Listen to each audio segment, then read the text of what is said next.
Hi friends, ಎಲ್ಲರೂ ಹೇಗಿದ್ದೀರಾ? ನಾನು ಕೂಡ ಚೆನ್ನಾಗಿದ್ದೇನ್ರಿ. ಐ ಹೋಪ್ ನೀವೆಲ್ಲರೂ ಕೂಡ ಚೆನ್ನಾಗಿದ್ದೀರಾ ಅಂತ ಭಾವಿಸ್ತೀನಿ. ಇವತ್ತಿನ ವಿಡಿಯೋದಾಗ ಇವಾಗಂತೂ ಮಕ್ಕಳಿಗೆಲ್ಲ ಸ್ಕೂಲ್ ರಜೆ ಐತಿ. ಈ ರಜೆ ಟೈಮನ್ನು ನಾವು ಹೇಗೆ ಉಪಯೋಗಿಸ್ಬೇಕಂತ ಹೇಳಿ ಚಿಕ್ಕದಾಗಿ ಈ ವಿಡಿಯೋದಾಗ ನನಗೆ ಗೊತ್ತಿರುವಂತ ವಿಷಯಗಳನ್ನ ಶೇರ್ ಮಾಡ್ಕೊಕತ್ತೇನು. ಇವಾಗಂತೂ ಸುಟಿ ಐತಂದ್ರ ರಜೆ ಐತತೆ ಅಂದ್ರೆ ಸಾಕು, ಪೇರೆಂಟ್ಸ್ಗೆ ತಲೆನೋವಾಗಿ ಬಿಡ್ತೈತಿ. ಯಾವಾಗ ಸ್ಕೂಲ್ ಸ್ಟಾರ್ಟ್ ಆಗ್ತೈತಿ ಅಂತ ಹೇಳಿ ಮನ್ಯಾಗ ಸಿಕ್ಕಾಪಟ್ಟೆ ಜಗಾಡೋದು ಎಲ್ಲ ಮಾಡ್ತಿರ್ತಾವ ಮಕ್ಕಳ.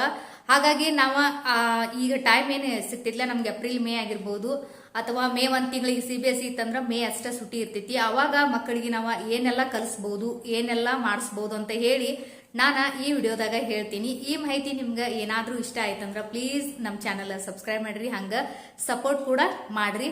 ಮೊದ್ಲೇದ ಮಕ್ಕಳಿಗೆ ಅಂದ್ರೆ ಈಗ ಸುಟಿ ಐತಂದ್ರ ಫುಲ್ ಫ್ರೀ ಆಗಿ ಬರೀ ಆಟ, ಟಿವಿ, ಮೊಬೈಲ್ ಇದನ್ನ ನೋಡ್ಕಸಿಂಗ ಟೈಮ್ ಅನ್ನ ವೇಸ್ಟ್ ಮಾಡ್ತಾರು.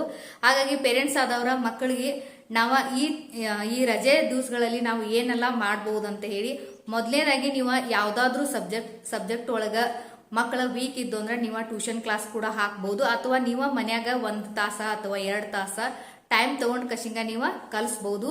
ಈ ತರ ಮಾಡೋದ್ರಿಂದ ಏನಾಗ್ತೈತಿ ಅಂದ್ರೆ ಮಕ್ಕಳು ಯಾವ ವಿಷಯದಾಗ ವೀಕ್ ಇರ್ತಾರಲ್ಲ ಅದನ್ನ ನಾವು ಕಲಿಸಬಹುದು. ಮತ್ತು ಮಕ್ಕಳಿಗೆ ಸಾಕಷ್ಟು ಟೈಮ್ ಇರ್ತೈತಿ, ಯಾಕಂದ್ರೆ ಡೈಲಿ ಸ್ಕೂಲ್ ಅಂತೂ ಇರಂಗಿಲ್ಲ, ಮನ್ಯಾಗ ಇರ್ತಾರು.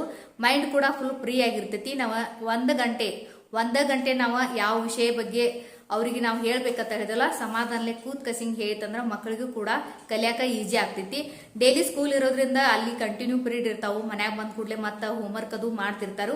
ನೀವು ಅಬ್ಸರ್ವ್ ಮಾಡಿರ್ತೀರಿ ಯಾವ ವಿಷಯದಾಗ ಮಗು ವೀಕ್ ಐತಂತ ಹೇಳಿ. ಅದನ್ನ ನೀವು ಏನ್ ಮಾಡ್ಬೋದು, ಈ ರಜೆ ದಿನಗಳಲ್ಲಿ ನೀವು ಅದನ್ನ ಕ್ಲಿಯರ್ ಮಾಡ್ಕೋಬಹುದು. ಸಣ್ಣ ಮಕ್ಕಳಿಗೆ ನೀವು ಚಿಕ್ಕ ವಯಸ್ಸಿನಾಗ ಇದ್ದಾಗ ಯಾವ ಸಬ್ಜೆಕ್ಟ್ ವೀಕ್ ಅದಾರಲ್ಲ ಅದನ್ನ ನೀವೇನಾದ್ರೂ ಅವರಿಗೆ ಕಲಿಸಿ ಅದನ್ನ ಈಜಿ ಮಾಡಿಬಿಟ್ರಿ ಅಂದ್ರೆ ಮುಂದೆ ದೊಡ್ಡವರಾದಾಗ ಆ ವಿಷಯ ಅವ್ರಿಗೆ ಕಠಿಣತ ಅನ್ಸಂಗಿಲ್ಲ. ಎಷ್ಟೋ ಮಕ್ಕಳಿಗೆ ಇನ್ನೂ ಓದಾಕಂತೂ ಬರಂಗಿಲ್ಲ, ಅಥವಾ ಯಾವ್ದು ಮ್ಯಾಥ್ಸ್ ಆಗಿರ್ಬೋದು, ಟೇಬಲ್ಸ್, ಲೆಕ್ಕ ಇವೆಲ್ಲ ಕೆಲವೊಂದು ಮಕ್ಕಳಿಗೆ ಬರಂಗಿಲ್ಲ. ಹಾಗಾಗಿ ನೀವು ಡೈಲಿ ಸ್ವಲ್ಪ 1 ಗಂಟೆ ನೀವು ಪ್ರಾಕ್ಟೀಸ್ ಮಾಡ್ರಂದ್ರ ಆ ಸಬ್ಜೆಕ್ಟ್ ಮಗುನ ಆರಾಮಾಗಿ ಕಲ್ಕೋತೈತಿ. ಇನ್ನ ಎರಡನೇದು ಯಾವತ್ತಂದ್ರ ನಿಮ್ಗೆ ಯಾವ್ದಾದ್ರು ಮಕ್ಕಳಿಗೆ ಇಷ್ಟ ಐತಂದ್ರ ನೀವು ಸ್ಪೋರ್ಟ್ಸ್ ಆಗಿರ್ಬೋದು ಅಥವಾ ಕ್ರಿಕೆಟ್ ಅಥವಾ ನಿಮ್ಗೆ ಯಾವ ಇಷ್ಟ ಐತ್ಲ ಮಗುಗೆ ಅದನ್ನ ನೀವು ಕ್ಲಾಸ್ಗೆ ಹಾಕ್ಬಹುದು, ಅಥವಾ ಸ್ಪೋಕನ್ ಇಂಗ್ಲಿಷ್ ಹಾಕ್ಬಹುದು, ಅಥವಾ ಸಿಂಗಿಂಗ, ಡ್ಯಾನ್ಸಿಂಗ, ಸ್ವಿಮ್ಮಿಂಗ್ ಈ ತರ ಏನಾದ್ರೂ ನೀವು ಹಾಕ್ಬಹುದು. ಯಾಕಂದ್ರೆ ಸ್ಕೂಲ್ ಇದ್ದಾಗ ಟೈಮ್ ಸಿಗಂಗಿಲ್ಲ. ಈ ರಜೆ ದಿನದಾಗ ನೀವು 1 ಗಂಟೆ ಅಥವಾ 2 ಗಂಟೆ ಅಲ್ಲಿ ಕೂಡ ನೀವು ಹಚ್ಚಿರಂದ್ರ ಮಗು ಬಿಜಿ ಆಗ್ತೈತಿ, ಮತ್ತ ಆರಾಮಾಗಿ ಮೈಂಡ್ ಕೂಡ ಫುಲ್ ಫ್ರೆಶ್ ಆಗಿರ್ತೈತಿ. ಆರಾಮಾಗಿ ಮಗು ಬೇಗ ಕೂಡ ಕಲ್ಕೋತೈತಿ. ಇದನ್ನು ಕೂಡ ನೀವು ಮಾಡಬಹುದು.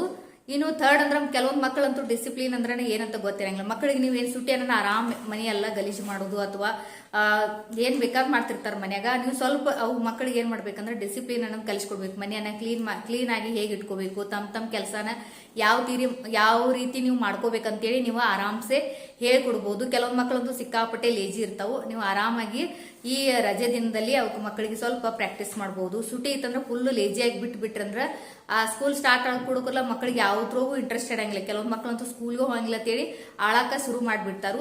ಸುಟಿ ಇದ್ದಾಗ ನೀವು ಒಂದು ಟೈಮ್ ಟೇಬಲ್ ಹಾಕಿಬಿಡೋದಕ್ಕೂ, ಎಷ್ಟು ಗಂಟೆ ನೀವು ಆಟ ಆಡಬೇಕು, ಎಷ್ಟು ಗಂಟೆ ಅಭ್ಯಾಸ ಮಾಡಬೇಕು ಅಂತ ಹೇಳಿ ಈ ತರ ನೀವು ಒಂದು ಟೈಮ್ ಟೇಬಲ್ ಸಿಂಪಲ್ ಆಗಿ ಒಂದು ಟೈಮ್ ಟೇಬಲ್ ಹಾಕಿಬಿಟ್ರಂದ್ರ ಮಕ್ಕಳ ಅದಕ್ಕೆ ಅಡ್ಜಸ್ಟ್ ಆಗಿಬಿಡ್ತಾವು. ನೀವು ನೋಡಿರ್ಬೋದು ಮಕ್ಕಳಿಗೆ ಯಾವ್ದಾರೆ ಒಂದು ವಿಷಯಕ್ಕೆ ಅಥವಾ ಯಾವ್ದಾರೆ ಒಂದು ಆಟಕ್ಕಂತ ಹೇಳಿ ಅಡ್ಜಸ್ಟ್ ಆಗಿಬಿಟ್ಟು ಅಂದ್ರೆ ಅಲ್ಲೇ ಅದನ್ನ ಕಂಟಿನ್ಯೂ ಮಾಡಿಬಿಡ್ತಾರೋ. ಹಾಗಾಗಿ ನಾವು ಅದನ್ನ 2 ತಿಂಗಳು ಅವ್ರನ್ನ ಸ್ವಲ್ಪ ನಾವು ಡಿಸಿಪ್ಲಿನ್ ಅಂದ್ರೆ ಒಂದು ಟೈಮ್ ಟೇಬಲ್ ಹಾಕೊಂಡ ನೀವು ಮಕ್ಕಳಿಗೆ ಹೇಳ್ಕೊಡ್ಬೋದು. ಈ ಟೈಮ್ದಾಗ ಆಟ ಆಡು, ಈ ಟೈಮ್ದಾಗ ಅಭ್ಯಾಸ ಮಾಡು ಅಂತೇಳಿ, ಸ್ವಲ್ಪ ಈ ಟೈಮ್ದಾಗ ನೀವು ಕ್ಲಾಸ್ಗೆ ಹೋಗ್ಬೇಕು ಅಂತ ಹೇಳಿ ಈ ತರ ನೀವು ಟೈಮ್ ಟೇಬಲ್ ಹಾಕಿಬಿಟ್ರಂದ್ರೆ ಮಕ್ಕಳು ಆರಾಮ್ಸೆ ಇರ್ತಾರು.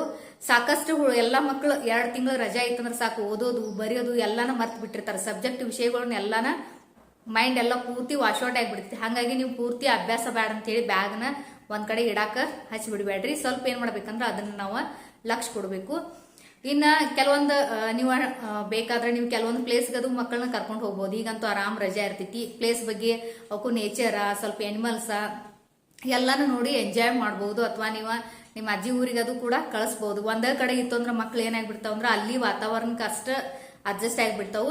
ಸ್ವಲ್ಪ ರಜೆ ಇದ್ದಾಗ ನೀವು ಬೇರೆ ಬೇರೆ ಪ್ಲೇಸ್ಗಳಿಗೆ ಕರ್ಕೊಂಡು ಹೋದ್ರಂದ್ರೆ ಮಗು ಕೂಡ ಎಲ್ಲಾ ರೀತಿಯಿಂದ ಪ್ಲೇಸ್ಗಳಿಗೆ ಅಡ್ಜಸ್ಟ್ ಆಗಕ ಸ್ಟಾರ್ಟ್ ಮಾಡ್ತೈತಿ.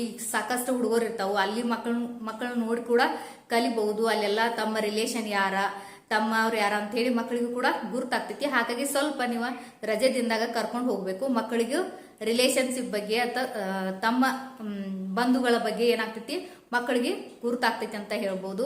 ಇನ್ನು ನೀವು ನಾನಾ ತರ ಮಕ್ಕಳಿಗೆ ಕೂಡ ಕಲಿಸ್ಬೋದು. ಇನ್ನೊಂದು ಫಸ್ಟ್ ಅಂದ್ರೆ ಏನಂದ್ರೆ ಈಗ ಸಾಕಷ್ಟು ಮಕ್ಕಳನ್ನ ನಾವು ನೋಡಿರ್ಬೋದು, ನೀವು ನೋಡಿರ್ತೀರಿ. ರೆಸ್ಪೆಕ್ಟ್ ಇದಂತೂ ಬಹಳ ಮಕ್ಕಳಲ್ಲಿ ಇತ್ತೀಚಿನ ದಿನಗಳಲ್ಲಿ ಬಹಳ ಅಂದ್ರೆ ಬಹಳ ಕಡಿಮೆ ಆಗೈತಿ.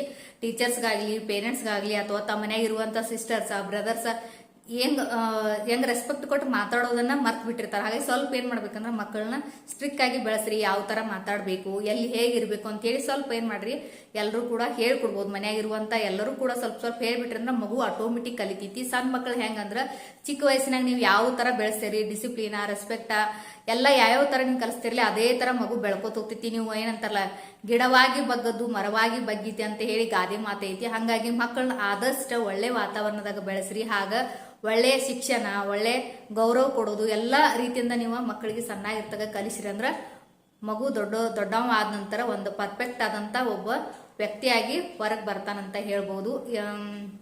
ಇಷ್ಟ ಬೇಸಿಗೆ ದಿನಗಳಲ್ಲಿ ನೀವು ಮಕ್ಕಳಿಗೆ ಕಲಿಸ್ಬೋದು ಅಂತ ಹೇಳಿ ನಾ ಈ ವಿಡಿಯೋ ಮುಖಾಂತರ ಹೇಳ್ತಾ ಇದ್ದೀನಿ. ನಿಮ್ಗೆ ಯಾವ ತರ ವಿಡಿಯೋಗಳನ್ನ ಬೇಕಿರ್ಲಿ ನಂಗೆ ಕಮೆಂಟ್ ಮಾಡ್ರಿ. ಹಾಗ ನಮ್ಮ ಚಾನೆಲ್ ಅನ್ನ ಸಬ್ಸ್ಕ್ರೈಬ್ ಮಾಡ್ರಿ, ವಿಡಿಯೋ ಕೂಡ ಲೈಕ್ ಮಾಡ್ರಿ ಅಂತ ಹೇಳ್ತಾ ಈ ವಿಡಿಯೋನ ನಾನು ಇಲ್ಲಿಗೆ ಮುಗಿಸ್ತಾ ಇದ್ದೀನಿ. ಎಲ್ರಿಗೂ ಬಾಯ್ ಬಾಯ್.